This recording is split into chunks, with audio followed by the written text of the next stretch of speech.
Rain drummed relentlessly against the window panes of the old house on Willow Lane, a forgotten stretch of road on the outskirts of town. It was a wild night, dark and stormy, a perfect setting for eerie tales. But inside the house, nestled amidst the overgrown trees and shadowy corners, something sinister lurked. This is the story of a young woman named Eliza who found herself home alone on such a fateful night.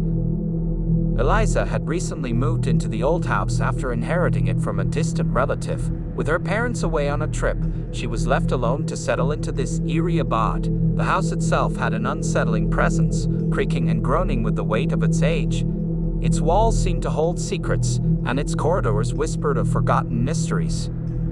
The rain had been incessant that evening, transforming the world outside into a blurry, sinister landscape. Eliza sat by the crackling fireplace, attempting to distract herself with a book, but the storm's howling winds and the house's unsettling noises made concentration impossible.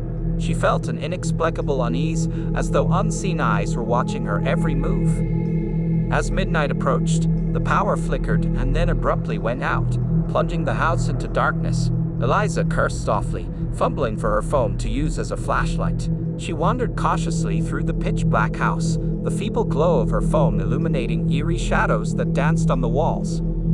It was then that she heard it, a soft, mournful melody drifting down from the upper floor. Eliza froze, her heart pounding in her chest. Who could be singing in her house, in the dead of night, with the storm raging outside? She crept up the stairs, her footsteps muffled by the old carpet.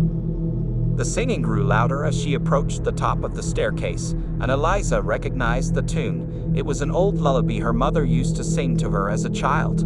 Goosebumps prickled her skin. How could this be happening? She was certain she was alone in the house.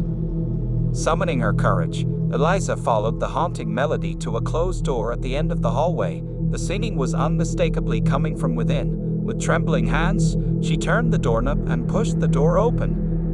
The room was dark save for a faint, ghostly glow emanating from a corner. Eliza's heart leaped into her throat as she saw a shadowy figure sitting in an old rocking chair, its back to her. The figure continued to sing, its voice hollow and chilling. "Who's there?" Eliza managed to choke out. The singing stopped abruptly, and the figure slowly turned its head to look at her. Eliza recoiled in horror. It was an elderly woman, her face contorted into a grotesque smile. Her eyes were unnaturally bright in the dim light. "You shouldn't be here, child," the woman croaked, her voice like dry leaves rustling. "This house is not yours." Eliza's mind raced. Who was this woman, and what was she doing in her house? Before she could respond, the woman vanished into thin air, leaving behind only the echo of her eerie laughter. Shaken to the core, Eliza stumbled out of the room and fled downstairs. She grabbed her coat and bolted out of the front door, the rain soaking her within seconds. She needed to get away from that house, away from whatever haunted its dark corners. But as she reached the gate at the end of the overgrown garden, a voice called out to her from behind. "Eliza, where are you going?" She spun around to see her mother standing on the porch, looking puzzled. "Mom, there's someone in the house." Eliza gasped, her breath coming in ragged bursts. Her mother frowned. "Darling, that's impossible. We've been away for hours. There's no one here but you."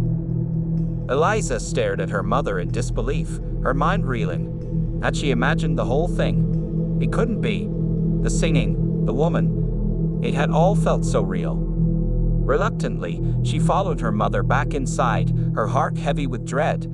As they entered the hallway, Eliza glanced up at the staircase. The door to the room where she had seen the woman was closed, as if nothing had ever happened. But Eliza knew better. The house held secrets, dark, ancient secrets that refused to stay buried, and as the storm continued to rage outside, she couldn't shake the feeling that she was not alone in her own home. Little did she know that the worst was yet to come.